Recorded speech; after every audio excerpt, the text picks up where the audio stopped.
आता उद्या मनोज जरांगे पाटील आपलं उपोषण सुरुवात होत आहे.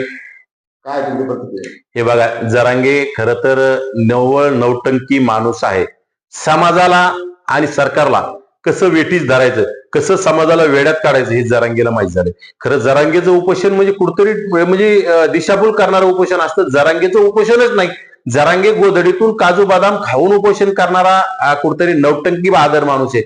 आणि जरांगे खरं जर उपोषण ओरिजिनल जरांगीने केलं ना, तर जरांगे 2 दिवस सुद्धा उपोषण करू शकत नाही. मागच्या वेळी आपण पाहिलंय, जरांगे दुसऱ्या का तिसऱ्या चौथ्या दिवशी सलाईन लावून घेऊ लागला.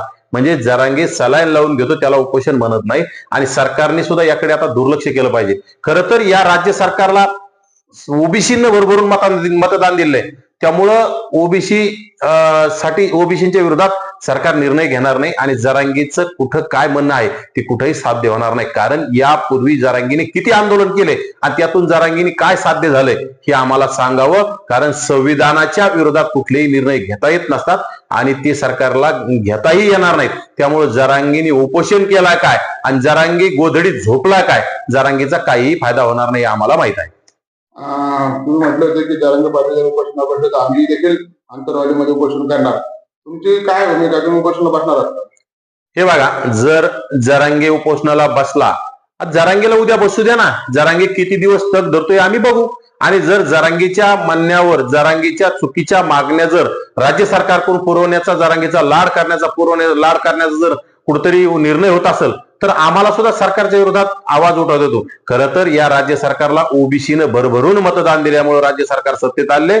त्यामुळे राज्य सरकार ओबीसीच्या पाठीत खंजीर खुपसणार नाही हा मला आत्मविश्वास आहे. त्यामुळे आम्ही जरांगीच्या उपोषणाकडे आम्ही दुर्लक्ष करत आहोत. परंतु जरांगेचं ऐकून जर सरकार काही वेगळा निर्णय घेत असेल तर नक्कीच आम्हाला सुद्धा त्यावर विचार करावा लागेल. आणि आम्ही जे म्हणल्याप्रमाणे आमच्या समन्वय समितीशी चर्चा करून नक्कीच आम्ही आता करायचं जर झालं तर आंतरवाली सराटीतच करू ना. परंतु जरांगेला बसू द्या 2 दिवस 4 दिवस 8 दिवस. कळलं ना जरांगेमध्ये किती दम आहे उपोषण करायचा आणि सरकार त्याचा काय लाड करतंय त्यावर आपण ठरवू. नक्कीच येणाऱ्या काळात तुम्हाला सर्व काही पाहायला मिळेल.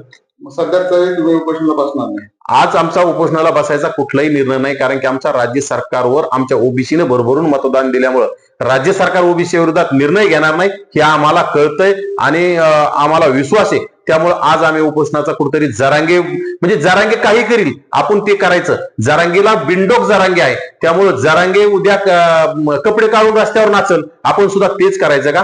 त्यामुळे जरांगेच्या नादी लागायचं नाही. जरांगे अभ्यासू असता तर त्याच्यासोबत आपण नादी लागला असतो. जरांगी निवळ गावंडळ बिंडोक आणि अक्कल शून्य माणूस आहे. त्यामुळे जरांगीच्या आपण आता येणाऱ्या काळात नादी लागणं योग्य नाही. जरांगीला आमच्याकडे वेगवेगळ्या मार्गाने उत्तर द्यायची क्षमता आहे. जरांगींच्या म्हणण्यानुसार सरकार जर काही भूमिका घेत असेल तर आमच्याकडे उपोषणाचा मार्ग आहे, अनेक मार्ग आहे. परंतु सरकार ओबीसीच्या विरोधात निर्णय घेणार नाही असं आम्हाला वाटतं.